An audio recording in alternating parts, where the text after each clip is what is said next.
آپ نے پڑھا ہے بھائی جملہ دو قسم پر ہے، جملہ خبریہ ہوگا یا انشائیہ ہوگا۔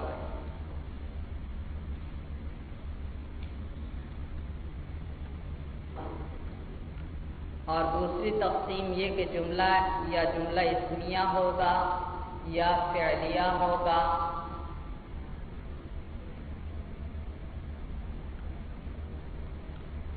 یا ظرفیہ ہوگا۔ تین قسمیں ہیں، جملہ اسمیہ، جملہ فعلیہ اور جملہ ظرفیہ۔ جملہ اسمیہ کسے کہتے ہیں بھائی؟ ہاں، جس کا پہلا جز اسم ہو وہ جملہ اسمیہ کہلاتا ہے، اور جس کا پہلا جز فعل ہو وہ جملہ فعلیہ کہلاتا ہے۔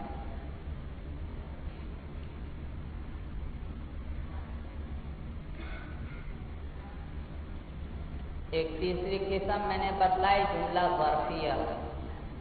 جملہ ظرفیہ کی دو تعریفیں کرتے ہیں بھائی۔ بعض علماء کہتے ہیں جملہ ظرفیہ وہ ہے جس کا پہلا جز ظرف ہو گئی، جیسے میں کہتا ہوں عندی معلوم، تو یہ عندہ ظرف ہے، اور جس جملے کا پہلا جز ظرف ہو کیا کہلاتا ہے؟ جملہ ظرفیہ کہلاتا ہے۔ تو متقدمین جو ہیں جملے کی یہی تین قسمیں بیان کرتے تھے، یہاں تک کہ علامہ زمخشری کا دور آیا۔ علامہ زمخشری جنہوں نے قرآن کی عظیم تفسیر کشاف لکھی ہے، علماء فرماتے ہیں کہ کشاف ایسی تفسیر ہے کہ قیامت تک آنے والے تمام علماء جو بھی تفسیر کرنا چاہیں اس تفسیر کے وہ محتاج ہیں۔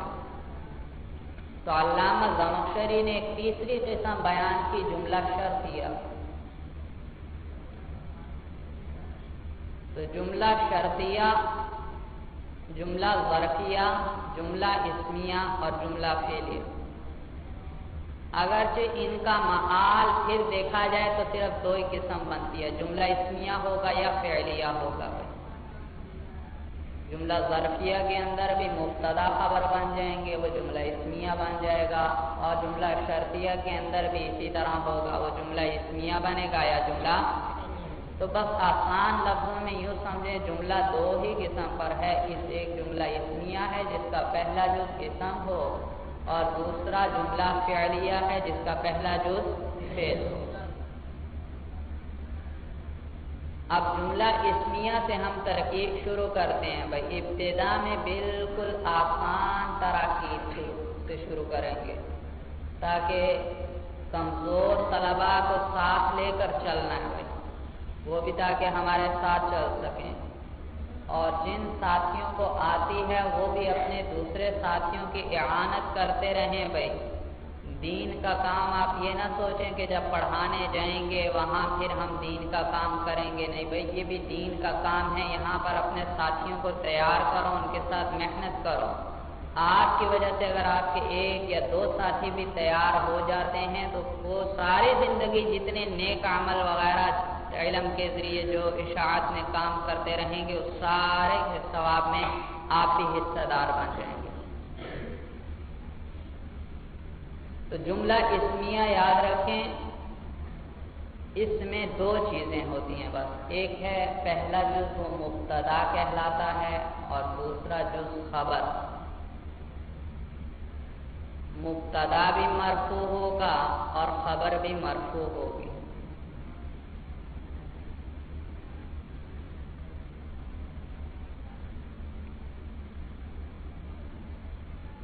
اور یاد رکھیں مبتدا ہمیشہ معرفہ آئے گا، اور خبر عموماً جو ہے وہ نکرہ آئے گی۔ مبتدا معرفہ اور خبر نکرہ۔ ہاں کبھی کبھار نکرہ بھی مبتدا بن جاتا ہے، لیکن اس کے لیے کچھ شرائط ہیں جو اپنے مقام پر انشاءاللہ آ جائیں گے۔ بس فی الحال آپ کیا یہ یاد رکھیں جو ترکیب سے بالکل ناواقف ہیں کہ مبتدا کیا ہوگا؟ معرفہ، اور خبر کیا ہوگی؟ ایک جملہ آ جاتا ہے آپ کے سامنے، ایک لفظ معرفہ ہے، ایک لفظ نکرہ ہے، آپ کس کو مبتدا بنائیں گے؟ معرفہ کو، اور خبر کس کو بنائیں گے؟ نکرہ کو بنائیں گے بھائی۔ اب اس کے بعد معرفہ کی قسمیں، 3 چیزیں آپ کو یاد رکھنی ہیں بھائی اس میں ہمیشہ۔ معرفہ کی قسمیں آپ کو ساری معلوم ہونی چاہیے، 6-7 قسمیں معرفہ کی۔ اسی طرح آپ کو مبنی کے بارے میں پتہ ہونا چاہیے، مبنی 8 چیزیں ہیں، کون کون سی ہیں، بس نام پتہ ہونا چاہیے کچھ بھائی۔ اور وہ 16 قسمیں جو آپ نے نحمیر میں پڑھی ہیں وہ یاد ہونی چاہیے۔ وہ 16 قسمیں اگر آپ کو آتی ہیں تو پھر آپ کو اچھی طرح فائدہ ہوگا، اگر نہیں آتی تو ان کو یاد کر لیں گے انشاءاللہ۔ پھر جو بھی کتاب اٹھائیں گے انشاءاللہ آپ کے لیے کوئی مسئلہ نہیں ہوگا عبارت حل کرنے میں۔ وہ 16 قسموں میں سارے اعراب آ جائیں گے، وہ یاد ہونی چاہیے۔ تو معرفہ جو ہے کون کون سی قسمیں ہیں بھائی؟ ضمائر ہیں معرفہ، ضمیریں ہیں، عالم ہے، اس میں اشارہ ہے، اس میں موصول ہے، معرف باللام ہے، معرفہ بندا ہے، اور ان میں سے کسی ایک کی طرف جو مضاف ہو جائے وہ بھی کیا ہوگا؟ معرفہ۔ مثلا غلام نکرہ ہے، لیکن جب یہ مضاف بن گیا معرفہ، مثلا زید کی طرف، غلام زیدن، تو یہ غلام بھی کیا بن گیا؟ معرفہ بن گیا۔ تو معرفہ کی یہ قسمیں ضمائر ہیں اور علم ہیں، نام زید، عمر، بکر وغیرہ، اور اس میں اشارہ ہے، اس میں موصول ہے، اور معرفہ بندا ہے، اور ان میں سے کسی ایک کی طرف مضاف ہے، اور معرف باللہ۔ مبنی بھائی، مبنی 8 ہیں بھائی، مبنیات 8 ہیں، وہ بھی یاد ہونے چاہیے آپ کو۔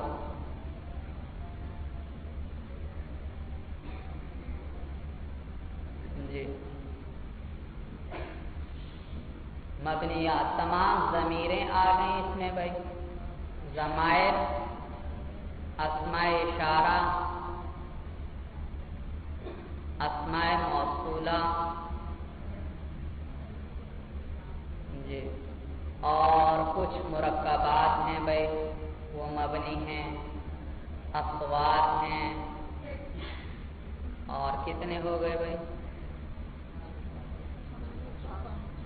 جی، اور اسی طرح اسماء افعال ہیں، کنایات ہیں، اور کچھ ظروف ہیں بھائی۔ بس یہ 8 قسمیں ہیں، بس یہ آپ کو یاد ہونی چاہیے، کہتے کس کو ہیں تھوڑا سا یہ اندازہ ہونا چاہیے بس۔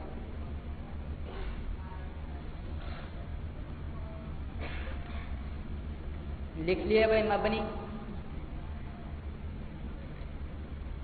اچھا، اب یاد رکھو اسم 2 قسم پر ہے، یا معرب ہوگا یا مبنی ہوگا۔ مبنی کا اعراب ہمیشہ محلن آئے گا، یعنی اس پہ رفع، نصب، جر نہیں آ سکتے، محل کے اعتبار سے وہ مرفوع ہوگا یا منصوب ہوگا یا مجرور ہوگا۔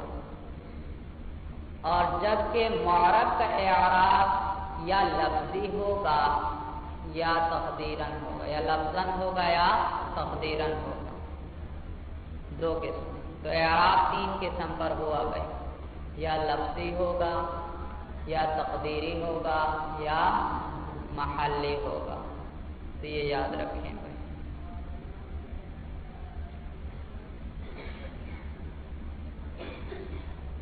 مثال بھی دیکھ لیں، اس سے آپ کو بات سمجھ میں آ جائے گی۔ جاء زید، تو زید دیکھیے معرب ہے، اور زید پر دیکھیے رفع کا میں تلفظ کر رہا ہوں، تو یہ زید مرفوع ہے لفظاً، مرفوع ہے لفظاً۔ جی، جاء موسیٰ، اب موسیٰ فاعل ہے جاء کے لیے، تو یہ مرفوع ہے، لیکن مرفوع کس قسم کا ہے؟ تقدیراً ہے، یہ تقدیراً ہے، 16 قسمیں آپ نے پڑھی ہوں تو ان میں سے یہ اس میں منقوص ہے۔ اور میں کہتا ہوں جاء ہؤلاء، دیکھو اس میں اشارہ آ گیا ہؤلاء، اور اس میں اشارہ آپ نے پڑھا کس میں سے ہے؟ مبنیات میں سے۔ تو جاء ہؤلاء، دیکھو جاء کے لیے فاعل ہے، بن رہا ہے ہؤلاء، لیکن اس پر رفع نہیں آ رہا، یہ ہمیشہ ہؤلاء ہی رہے گا، چاہے مرفوع ہو، منصوب ہو یا مجرور۔ تو یہ مبنی ہے، تو اس کو ہم کہیں گے یہ محلاً مرفوع ہے، کیونکہ یہ فاعل بن رہا۔ اچھا، اب ترکیب شروع کریں بھائی۔ پہلا جملہ اللہ واحد۔ اچھا، کون کرے گا ترکیب؟ ایسا طالب علم، ایسے طالب علم کریں گے ترکیب جن کو بالکل نہیں آتی۔ اور دیکھیے شرم آپ نے بالکل نہیں کرنی کہ میرے بارے میں میرے ساتھی کیا کہیں گے۔ شرم، اگر ابھی بھی شرم کی تو پھر کب سیکھیں گے؟ جب پڑھانے بیٹھیں گے پھر تو بڑی پریشانی ہوگی۔ بالکل شرم نہیں کرنی، مستقل مزاجی سے آئیں، شرم کیے بغیر سیکھیں، ترکیب کریں، غلطی ہو کوئی پرواہ نہیں، میں چاہوں گا یہ کہ آپ سے غلطی ہو گئی، غلطی کے بعد جو چیز سیکھی جاتی ہے وہ کبھی نہیں بھولتی۔ اور کسی نے کسی ساتھی پر ہنسنا بالکل نہیں ہے۔ اگر کسی سے تعاون نہیں کر سکتے تو کم از کم دوسرے کی حوصلہ شکنی تو نہ کرو، اس کو سیکھنے دو، بالکل نہیں ہم۔ تو پہلے بالکل آسان ترکیبیں ہم شروع کریں گے، پھر آہستہ آہستہ مشکل ترکیبوں کی طرف بھی جائیں گے۔ جی جی، آپ کو بالکل نہیں آتی ترکیب؟ چلو بھائی ٹھیک ہے بھائی، اللہ واحد کیجیے۔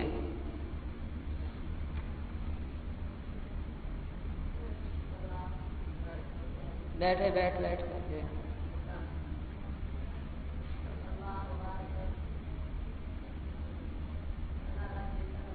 دیکھو اس کا ترجمہ کرو۔ اللہ ایک ہے، معلوم ہوا پورا جملہ ہے۔ جب ہے کا لفظ اگر نہ ہوتا اللہ ایک، یہ پورا جملہ نہیں ہے۔ جب ہے آپ نے کہہ دیا، معلوم ہوا یہ پورا جملہ ہے، فائدہ دے رہا ہے، اس سے ایک بات پوری سمجھ میں آ رہی ہے۔ تو آپ غور کریں یہ جملہ فعلیہ بنے گا یا جملہ اسمیہ بنے گا؟ اگر یہ جملہ اسمیہ بنتا ہے تو اس کے اندر تو دو ہی جز ہوتے ہیں، ایک مبتدا ہوتا ہے اور دوسرا خبر ہوتی ہے۔ جی جی جی، مبتدا لفظ اللہ مبتدا۔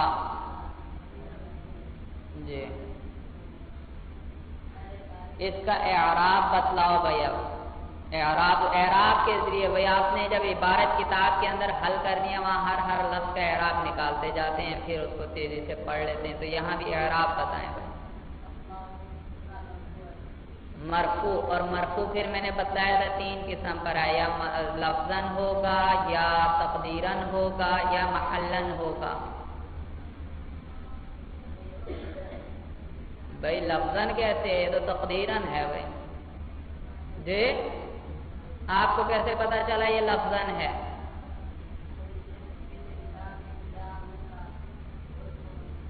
نہیں، اس کی بات کریں، اب اس میں بات سمجھائیں مجھے۔ دیکھو یہ مرفوع ہے، اللہ، دیکھو میں رفع پڑھ رہا ہوں یا نہیں پڑھ رہا بھائی؟ تلفظ کر رہا ہوں، یہ تلفظ بتلا رہا ہے کہ یہ مرفوع ہے۔ جی، تو یہ مرفوع ہوگا لفظاً، شاباش۔ جی، مرفوع لفظ اللہ، مرفوع لفظاً مبتدا۔ اعراب، سب سے پہلے اعراب مرفوع کون سا؟ مرفوع محلاً۔ محلاً کون ہوتا ہے مرفوع بھائی؟ مبنی ہوتا ہے، معلوم ہو یہ مبنی ہے۔ جی یہ کیا ہے؟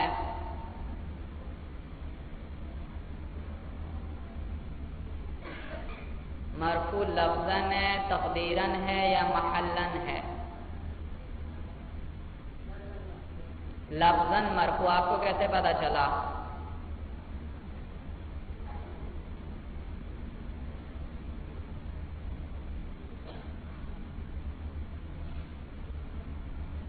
بھائی واحدن، واحدن آپ تلفظ کر رہے ہیں نہیں رفع پر، تو یہ مرفوع ہے لفظاً، تو واحدن مرفوع لفظاً خبر، مبتدا اپنی خبر سے مل کر جملہ اسمیہ خبریہ ہوا۔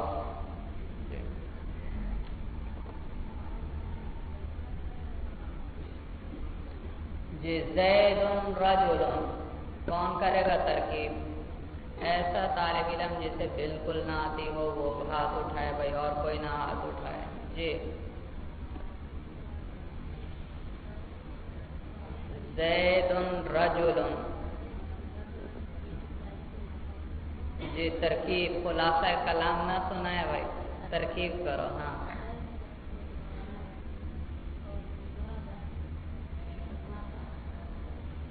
جی لفظاً آپ کو کیسے پتا چلا؟ جی میں اس پر تلفظ کر رہا ہوں، زیدن، آپ تلفظ کر رہے ہیں نہیں؟ دیکھو زیدن پڑھتا تو یہ نصب پہ تلفظ ہوتا، زیدن پڑھتے تو یہ جر پہ تلفظ ہوتا، تو آپ اس کو کس پر تلفظ کر رہے ہیں؟ رفع پہ، تو زیدن مرفوع، مرفوع لفظاً کیا بنے گا؟ مبتدا کیسے بھائی؟ مبتدا تو آگے آ رہا ہے رجلن،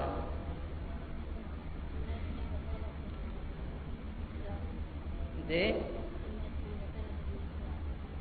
جملہ اسمیہ کا پہلا جز مبتدا نہیں، یہ تو علامت نہیں آپ نے کوئی بتائی۔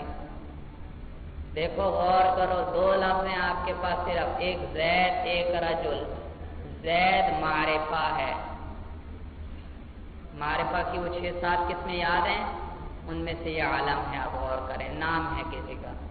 اور رجل یہ نکرہ ہے، کیونکہ یہ نہ اس میں اشارہ ہے، نہ یہ اس میں موصول ہے، نہ یہ کسی کا نام ہے، نہ یہ معرفہ بنیدہ ہے، نہ اس پہ الف لام۔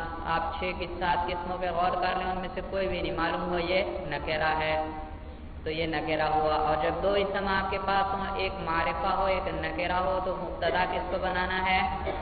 معرفہ کو بنانا ہے۔ جی تو زید مرفوع لفظاً مبتدا، اسم معرب کچھ بھی نہیں بتانا، بس یہ بتائیں مرفوع ہے منصوب ہے یا مجرور ہے؟ مرفوع ہے۔ اور کون سا مرفوع ہے؟ مرفوع 3 قسم پر ہے۔ لفظاً کیسے ہے آپ کو کیسے پتا چلا؟ تلفظ کر رہے ہیں اس رفع پر آپ، رجل، جی مرفوع لفظاً خبر، خبر مبتدا اپنی خبر سے مل کر جملہ اسمیہ خبریہ ہوا۔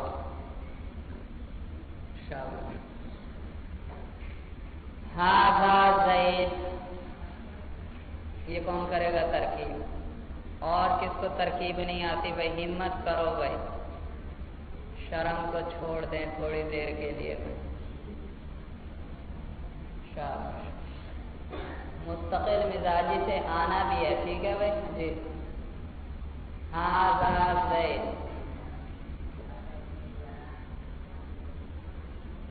ہاں اس میں اشارہ ترکیب میں یہ نہیں بتانے کی ضرورت یہ کیا ہے بس۔ جی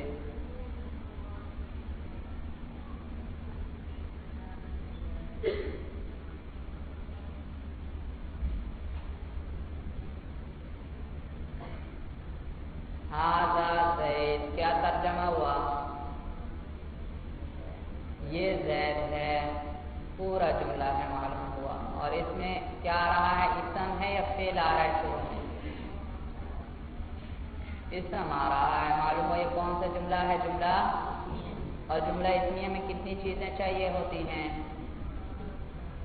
جی 2، ایک مبتدا اور دوسرا خبر چاہیے۔ تو یہاں مبتدا ہم بناتے ہیں معرفہ کو، اور خبر کس کو بناتے ہیں؟ نکرہ کو۔ اب آپ مجھے بتائیے بھائی کس کو مبتدا ہم بنائیں کس کو خبر بنائیں؟ اس کو آپ نے کیوں مبتدا بنایا؟ مبنیات میں سے، شاباش، یہ ٹھیک ہے، لیکن مبتدا تو میں نے بتایا تھا معرفہ کو بنانا ہے، اور خبر کس کو بنانا ہے؟ نکرہ کو۔ اب زید نکرہ ہے معرفہ ہے جی، معرفہ ہے، زید نام ہے بھائی، معرفہ کہتے ہیں جو کسی متعین ذات پہ دلالت کرتا ہے، معلوم ذات پہ دلالت کرتا ہے۔ کہ جب میں زید کہتا ہوں آپ کے ذہن میں فوراً کس کا تصور آتا ہے؟ زید کا، تو معلوم ہے معرفہ ہے جی۔ تو یہاں پر دیکھیے دونوں جز کیا ہیں؟ معرفہ، اور جب دونوں جز معرفہ ہوں تو پھر تو بات طے ہے، پہلا جز مبتدا بنے گا اور دوسرا کیا بنے گا؟ خبر۔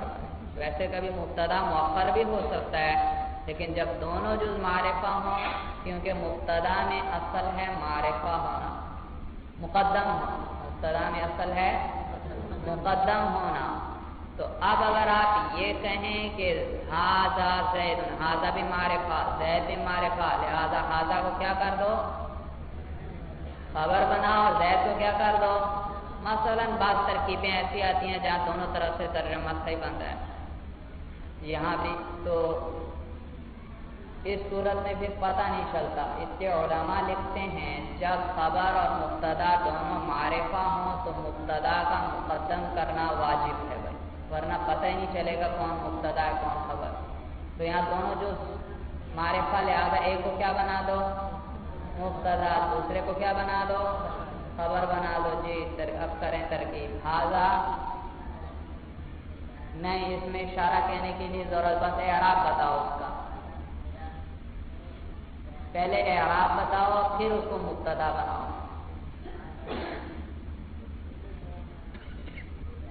جی۔ پہلے تو مجھے یہ بتائیں مبتدا کا کیا اعراب ہوتا ہے، خبر کا کیا اعراب ہوتا ہے؟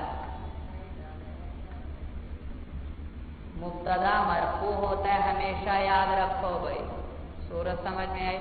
ہمیشہ مبتدا مرفوعات میں سے ہے، اسی طرح خبر بھی مرفوعات میں سے ہوگی بھائی، منصوب آ رہا ہے کوئی، وہ مبتدا نہیں ہو سکتا، کوئی اور چیز ہوگی جی۔ تو یہاں ھذا کیا ہے؟ اس نے مبتدا بننا ہے، اور مبتدا کیا ہوتا ہے؟ مرفوع ہوتا ہے، معلوم ہو یہ ہے مرفوع، یہ بات طے ہو گئی۔ اب مرفوع کی تین قسمیں میں نے بتائی تھی، یا لفظاً ہوگا، یا تقدیراً ہوگا، یا محلاً ہوگا۔ یہ کون سی قسم ہے جی؟ یہ تقدیراً ہے۔ کیسے آپ کو پتہ چلا جی؟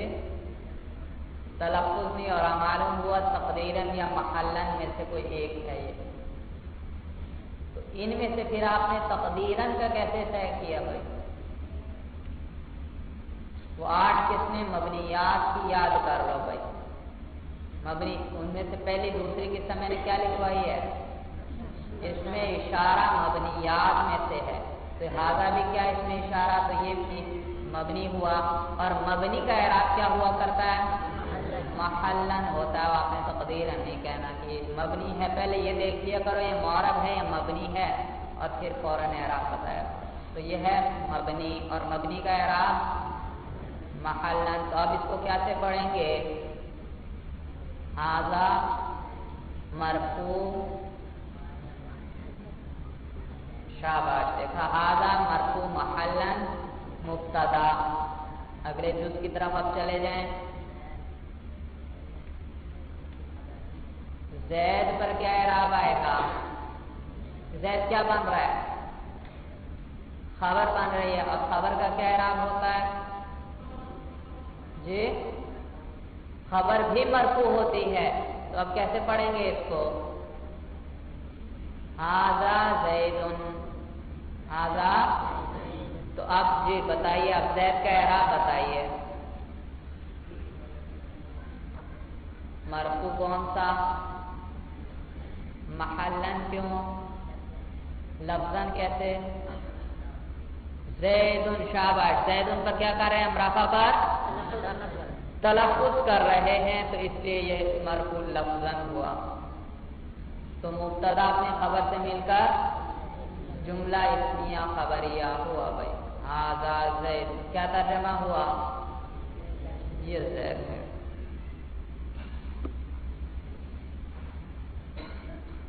اچھا، اور کون کرے گا؟ ہوا رجل جن کو بالکل نہیں آتی وہ آئے بھائی. گزشتہ مرتبہ چند ایک لڑکے تھے، انہوں نے ہمت کی بھائی، شرم کو چھوڑ دیا، اور پھر بڑی مشکل ترکیبیں آگے آئیں گی انشاءاللہ بھائی. جو جاننے والے ہیں کچھ نحو ترکیب کا جن کو پتہ بھی ہے، آگے بڑی مشکل ترکیبیں پھر آپ سے کروائیں گے بھائی. جی ہوا راجو کی ترکیب آپ نے کی ہے ایک دفعہ، اور کوئی بھائی؟ جی ہوا راجو کی ترکیب ہوا نہ ہوا ضمیر ہے بھائی. جی جی مبتدا ٹھیک ہے، دو اسم ہے بھائی، ایک معرفہ ہے ایک نکرہ ہے بھائی.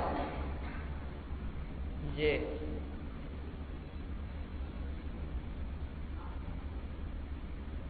جی اچھا ہوا ضمیر ہے، آپ نے اس کو کیا بنایا؟ مبتدا. شاباش. جی اعراب بتائیں. اعراب محلن کیسے آپ کو پتہ چلا؟ جی کیا ہے؟ ہاں یہ مبنی ہے بھائی، یہ ضمیر ہے اور ضمائر کس میں سے ہیں؟ اور مبنی کا اعراب کیا ہوا کرتا ہے؟ محلن ہوتا ہے. تو ہوا مرفوع ہے. اور یہ اچھا کیا بتلایا آپ نے ہوا کا اعراب؟ محلن کیا ہوا؟ مرفوع. آپ کو کیسے پتا چلا یہ مرفوع ہے؟ شاباش. مبتدا ہے، اور مبتدا کیا ہوا کرتا ہے؟ مرفوع. تو یہ ہوا مرفوع ہے محلن مبتدا. آگے مرفوع کون سا؟ لفظاً کیسے آپ کو پتا چلا؟ تلفظ کیسے کر رہے ہیں؟ رجلن. شاباش. دیکھا لام پر کیا ہے؟ رفع کا تلفظ ہو رہا ہے. تو ہوا رجلن. رجلن مرفوع خبر، مرفوع لفظاً خبر. مبتدا اپنی خبر سے مل کر جملہ اسمیہ خبریہ ہوا. کیا ترجمہ ہوگا؟ وہ آدمی ہے.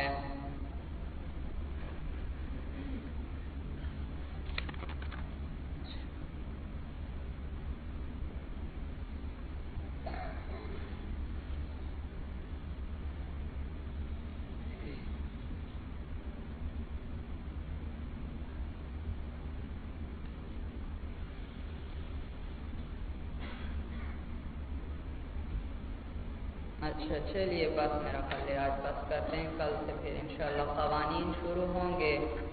بس یہ یاد رکھو بھائی، جن کو ترکیب سے جن نہیں سیکھی ہوئی وہ 16 قسمیں ضرور یاد کر لیں. 16 قسمیں ان کو اچھی طرح آتی ہوں.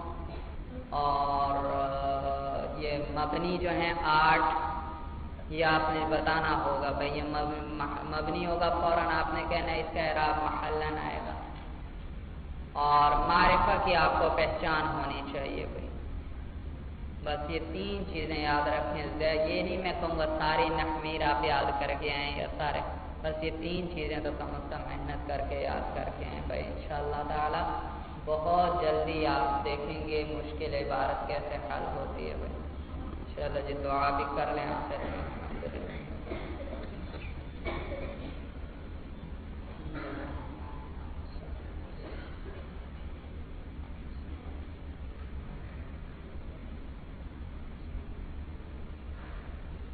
اے اللہ ہمارے تمام دعائیں قبول فرما.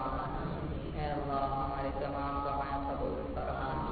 اے اللہ ہمارے تمام دعائیں قبول فرما.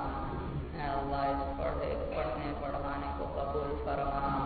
اے اللہ اس پڑھنے پڑھانے کو مقبولیت نصیب فرما.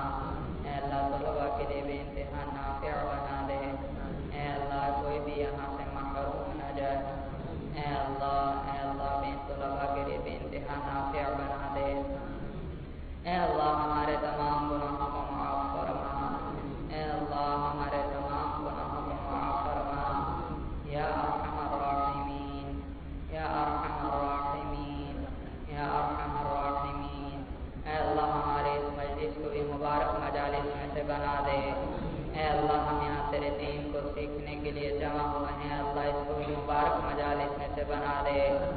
اللہ اس کو بھی ان مبارک مجالس میں سے بنا دے جہاں پر فرشتے حاضر ہوتے ہیں اور وہاں بیٹھنے والوں کی دعاؤں پر آمین کہتے ہیں۔ اے اللہ جتنے طلباء یہاں حاضر ہیں اور جتنے خصوصاً یہ اور دیگر عام طلباء، اے اللہ جس کی تعلیم میں کوئی رکاوٹ وغیرہ ہو، رکاوٹ کو دور فرما۔ اے اللہ سب کے لیے اس سال کو مبارک فرما۔ اے اللہ حصول علم کے اندر کوئی رکاوٹ ہو اس کو دور فرما۔ اے اللہ جن کے گھروں میں کوئی پریشانی اور تکلیف ہے، اللہ اس تکلیف اور پریشانی کو دور فرما۔ اے اللہ کسی بھی قسم کی پریشانی ہو اس کو دور فرما۔ اے اللہ راحت اور آسانیاں نصیب فرما۔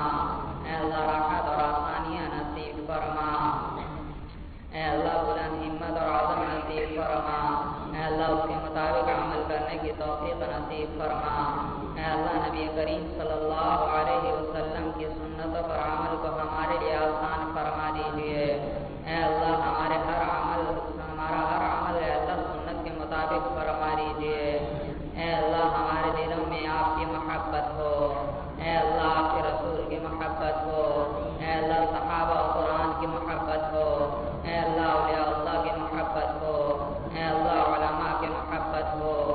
اے اللہ طلباء کی محبت ہو۔ اے اللہ شہداء کی محبت ہو۔ اے اللہ ہماری تمام دعائیں قبول فرما۔ اے اللہ جو ہمارے عزیز اور قارب ہم سے رخصت ہو چکے، اے اللہ ہم سب کی مغفرت فرما۔ اے اللہ ہم کی لغزشات سے درگزر فرما۔ اے اللہ میرے تمام تلامذہ کو خوشیاں نصیب فرما۔ اے اللہ ہم کو راحت اور آسانی نصیب فرما۔ اے اللہ گھروں میں اطمینان و سکون نصیب فرما۔ اے اللہ جو معاشی مسائل کے اندر پریشان ہیں، اللہ ہم کو وسیع حلال رزق نصیب فرما۔ اے اللہ ہم سب کو وسیع حلال رزق نصیب فرما۔ اے اللہ دنیا میں بھی خوشیاں نصیب فرما، آخرت میں بھی خوشیاں نصیب فرما۔ اے اللہ ہم سب کا خاتمہ ایمان پر فرما۔ اے اللہ ہمارا بھی اور ہماری آنے والی نسلوں کا خاتمہ بھی ایمان پر فرما۔ اے اللہ ہمارے ایمان کی بھی حفاظت فرما، قیامت تک ہماری آنے والی نسلوں کے ایمان کی بھی حفاظت فرما۔ اے اللہ ہمیں بھی حلال رزق نصیب فرما اور ہمارے قیامت تک آنے والی نسلوں کو بھی حلال رزق نصیب فرما۔ اے اللہ حرام سے ہماری حفاظت فرما۔ اے اللہ ہماری حفاظت فرما۔ اے اللہ ہمارے تمام دعائیں قبول فرما۔ اے اللہ ہمارے تمام دعائیں قبول فرما۔ اپنے میرے اساتذہ کے لیے بھی بعض اساتذہ میرے جن کا انتقال ہو گیا ہے، اے اللہ ان کی لغزشات سے درگزر فرما۔ اے اللہ ان کے درجات بلند فرما۔ اے اللہ بلکہ جتنے حاضرین ہیں اللہ جن کے جو اساتذہ وفات پا چکے، اے اللہ سب کی لغزشات سے درگزر فرما۔ اے اللہ سب کے درجات بلند فرما۔ اور اے اللہ ہمارے جو اساتذہ زندہ ہیں ان کو بھی خوشیاں نصیب فرما۔ اے اللہ ان کی تکالیف اور پریشانیاں دور فرما۔ میری ہمشیرہ بھی بیمار ہیں، انہوں نے بھی دعاؤں کا کہا ہے، آپ قضا سے خصوصی درخواست کی دعا فرمائیں کہ اللہ ان کو صحت اور عافیت نصیب فرمائے۔ اے اللہ ان کو صحت اور عافیت نصیب فرما۔ اے اللہ اور بھی جس کے گھر میں کوئی بیمار وغیرہ ہے اللہ سب کو شفا نصیب فرما۔ میرے والدہ کے لیے بھی آپ حضرات سے دعاؤں کی درخواست ہے، اللہ ان کا سایہ ہمارے سروں پر دائر قائم و دائم رکھے۔ اے اللہ جن طلباء کے والدین وغیرہ زندہ ہیں اللہ ان کو صحت اور عافیت نصیب فرما۔ اے اللہ ہم سب کو والدین کی خدمت کرنے کی توفیق نصیب فرما۔ اے اللہ ہم سب کو والدین کی خدمت کرنے کی توفیق نصیب فرما۔ اور یہ جامعہ کے احباب کے لیے بھی دعا فرمائیں، اے اللہ ان کو بھی خوشیاں نصیب فرما۔ اے اللہ خوشیاں نصیب فرما۔ حضرت محترم صاحب مدثر علی مولانا عبدالرحمن صاحب، مولانا فضل رحیم صاحب اور مولانا ارشد بیسا ناظم اعلیٰ جامعہ شفیہ، ان سب کے لیے دعا فرمائیں۔ بھائی اتنے بڑے ادارے کو اتنے اہتمام کے ساتھ چلانا بے انتہا مشکلات کے اس زمانے میں پیش آ رہی ہیں، اللہ ان سب کی خدمات کو قبول فرما۔ اے اللہ ان سب کے لیے آسانیاں پیدا فرما۔ یہ جو بیمار ہیں ان میں سے اللہ ان کو شفا نصیب فرما۔ اے اللہ ہماری تمام دعائیں قبول فرما۔ اے اللہ ہمارے ہاتھوں کو خالی نہ لوٹا۔ اے اللہ ہماری تمام دعائیں قبول فرما۔ اے اللہ ہم سب کے لیے اس سال کو خوب